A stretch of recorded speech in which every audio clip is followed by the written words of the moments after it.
Լույս, այսօր օրը մի քիչ մռայլ է, անպամած է, բայց աշուն է արդեն աշնան մեջ ենք եւ այսօր ճանապարհին մտածում եմ սիրելիներ, թե ինչքան իրոք զզվելի բան է բամբասանքը, երբ մարդը սկսում է խոսել ինչ-որ մեկի մասին առանց սրտացավության, առանց անհանգստության, հակառակ դրան քննադատությամբ, դատելու պատրաստակամությամբ եւ հրճվանքով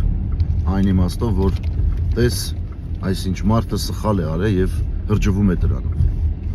Բամբասանքը խոսքը շինելն է, խոսքը սարքելն է։ Եվ ինձ թվում է բամբասանքի պատճառը պարապությունն է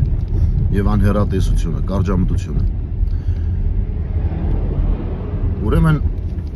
ինչու է մարդը բամբասում, որովհետեւ այն ինչ իրեն հասու չէ եւ թվում է, որ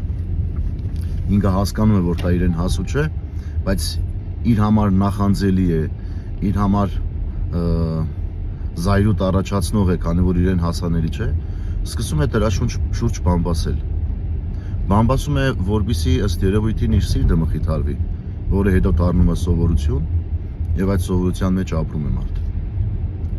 Իսկ այն մարդը, ով ժամանակ չունի անգամ քիթը սրբելու, եթե կարելի է այդպես ասել, անգամ չէր մտածում բամբասելու մասին, մտածում է գործելու մասին, անելու մասին, ապրելու մասին։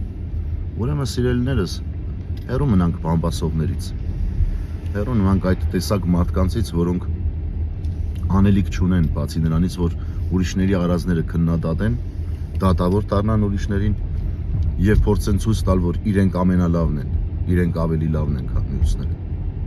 Եվ այդ բամբասանքի ոգին մեր միջից հանենք, որովհետև բամբասանքը քանդում է նախ եւ առաջ բամբասողի տունը եւ հետո նաեւ ստեղծում է միջավայր, որտեղ շատ մարդիկ կարող է վնասվել դրանից։ Ուշադիր լինենք մեր լեզվին, մեր խոսքին, ուշադիր լինենք մեր մտածումներին, որպեսզի չլինի թե բամբասենք եւ հետո կրակ լինենք մեր կատարած բամբասանքի ձեռքը։ Բարի օր ձեզ։